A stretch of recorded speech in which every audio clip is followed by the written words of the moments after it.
Sean King, he's a senior vice president at Park Strategies, and we'll bring him into this conversation. He joins us on the live from Washington, D.C. Sean, thank you very much for joining us, and Happy New Year to you over there. I understand, of course, it's quite late, your side, about 11 p.m. We've just been discussing the financial and economic ramifications for the U.S. politicians getting this deal over the line in terms of the House of Representative votes. Simon characterized it as, you know, this sort of winning a battle but not the war. In terms of that big picture of the war and dealing with the U.S. fiscal budget deficit and the budget concerns, you know, what hurdles are, you know, the politicians going to be facing for the rest of this year? Because certainly there are lots of unresolved issues. Well, Adam, you mentioned it's late here. It is late, but it's still January 1st, so it's New Year's Day for me still, so Happy New Year to both of you. You know, you talk about political winners. I'm going to go out on a limb here and say the big winner tonight is former U.S. President George Bush, because when these tax cuts, 98% of which were made permanent tonight, were passed in 2001, almost every Democrat voted against them. Who'd have thought 11 years later we'd have 98% of these tax cuts made permanent with a Democratic president? So I think, obviously, it's not a great deal for Republicans, but it was the best deal they could get under challenging political circumstances. And I think, you know, they should take what they can get and live to fight another day. Hi, Sean. I'd just like to ask you, it looks like the Republicans have decided that they don't really have the time to put a defense against this. They've complained about the lack of spending cuts that are in the deal. Do you think this means there's going to be a much harder negotiation when it comes to the debt ceiling, and the Republicans will look to regain some lost ground and take a much tougher stance when we get to that negotiation? It's not that they don't have the time, it's that they don't have the numbers. I mean, they don't control the Senate. The president, fresh off a big election victory, still controls the White House, and they are divided within. You know, look at tonight. Majority Leader Eric Cantor voted against his own speaker's bill tonight, against the Senate bill. So the fact is, it's not that the Republicans didn't have time, it's just that they don't have the numbers, and they're divided within. You could say that President Obama succeeded in breaking the Republican caucus in the House. And sure, they're going to fight hard, and it's, you know, in the interest of the credit rating of the United States that they do fight hard. But again, we're faced with the same political reality then that we are tonight. In fact, it's going to be harder because you're going to have more Democrats in the Senate and 10 more Democrats in the House. So sure, they're going to fight hard, but I don't see them having any more ammunition to do so than they did tonight. So it's an uphill battle for Republicans for sure. Yeah, sure, that's a very good point, and I wonder to what extent you think that the Republican Party may have to sort of reinvent themselves after the defeat that we saw with the presidential elections, and now having to acquiesce to the pressures of the Democrats in getting this bill over the line, you know, under the auspices of President Barack Obama, pretty much getting what he wanted across the board. Do you think overall, you know, this puts the U.S. in better position at this point in time, or is there more trouble ahead, both politically and economically speaking? I don't know if it puts us in a better position, but it definitely avoids putting us in a worse position in the short term. And we have these three other mini fiscal cliffs coming up: the battle over the debt ceiling, the budget, and sequestration. So this is just the beginning of a long, bumpy road. So I wouldn't say it put us in any better position, but it certainly avoided us putting in a worse position. And the Republican Party is in a tough spot because how it wants to campaign nationally for the next presidential election is different from how the House is run. Because remember, most House members are running in very safe, you could say, gerrymandered seats. So their chief concern is not losing to a Democrat in 2014, it's losing to a fellow Republican in a primary.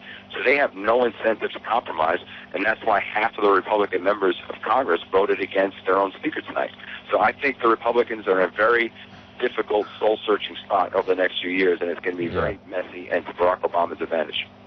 I'm just curious, in terms of the political fallout for the Republican Party, will there be some heads to roll over this?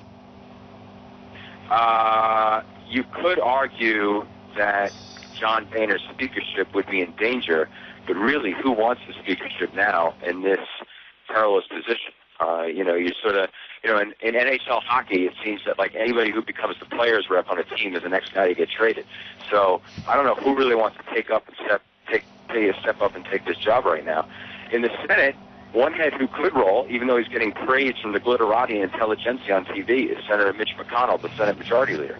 Because he, you could argue, voted to increase taxes under this bill. He's got a re-election campaign in 2014 in the state of Kentucky, a big Tea Party state that just elected Rand Paul to the Senate 2 years ago.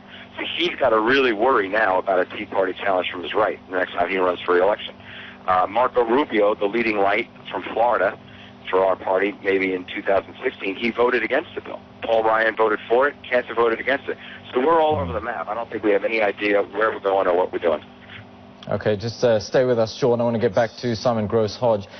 You know, so we've sort of got this hobble deal over the line here, Simon. I mean, take it potentially this is overall good news for risk appetite in the markets in general. Yes, we would agree that. One of the big problems with the fiscal cliff that we've seen is so many companies were simply holding back plans. Whatever investment they choose to look at, particularly on the capex side, they didn't want to make any firm commitments going into this year until they knew what was happening. Now that we've got a deal, even if there may be some more struggles with the debt ceiling, we've basically got a framework to work on, and we could see a lot of that pent-up capital getting put to use, getting put into the market. We've always had a preference for IT. We think this will be very good for IT capex that's been very much lagging.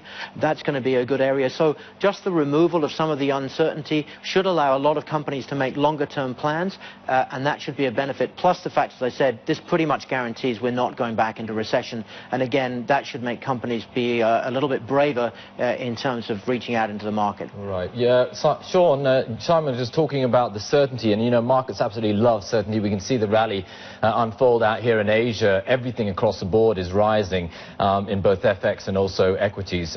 You know, in terms of removing that uncertainty for corporate America, I mean, the one big sticking point with dealing with the U.S. fiscal cliff and in terms of taxation policy was corporates weren't going to plunge in or dipped into their pockets. And let's face it, they're holding a lot of cash on their balance sheet. And that was the one sort of hurdle. And now that's been removed. Do you think that this will see the way for corporate America to start spending and, you know, start reinvigorating the world's largest economy, which is desperately needed, of course, to keep that rally going in the rest of the markets around the world? I don't think we're going to see a wave, but I think, as Simon suggests, we're going to see an increase because this was not comprehensively solved. It was solved in the first of 4 steps with these other fiscal cliffs coming up. But I think there's going to be an increase. I wouldn't say it's going to be a wave. And another fact of certainty is now we have the elections behind us, and we know who's going to be president and the makeup of the Capitol Hill for the next 2 years and White House for 4 years. So I think there's going to be an increase, but I don't think there's going to be a wave. I hope I'm wrong, but I just don't see it. All right, thank you, Sean. We will also be hearing in a few moments now, President Barack Obama is going to be speaking in terms of giving his view on both the House of Representatives and the Senate getting this fiscal cliff bill over the line, a bipartisan deal to deal with the U.S. fiscal cliff. And just to sort of recap some of the numbers, basically, you know, those tax cuts will, you know, will remain in place for everyone, individuals earning up to about $400,000 US, and for households in terms of couple about $450,000. However, you know, the estate taxes are going up, the capital gains tax are going up, the dividend tax is all going up for those in households that earn $400,000 and above. So to some degree, you know, there's going to be, you know, the U.S. is going to go over the cliff to some extent. Sean, getting back quickly to the U.S. debt ceiling, it looks as if obviously Barack Obama and the Democrats have had their day in victory, so to speak. When we come to the issue of the debt ceiling, do you think that they're going to be in the driver's seat once again in terms of getting what they want over the line, in terms of getting that debt ceiling increase so that, you know, business can still keep ticking, at least the government business can, for the rest of this year? Yeah, they're definitely going to be in the driver's seat. I can't guarantee they're going to get everything they want, but they've basically broken the Republican House caucus in 2, and they're going to be approaching it with more Democrats in the House and the Senate. So, and again, Obama is going to be fresh off the euphoria of his second inauguration. So, yes, they'll definitely be in the driver's seat, but that doesn't guarantee they're going to get all they want. All right, Sean, thank you very much for joining us on this New Year's Day. Happy New Year to you. That was Sean King from Park Strategies from the U.S.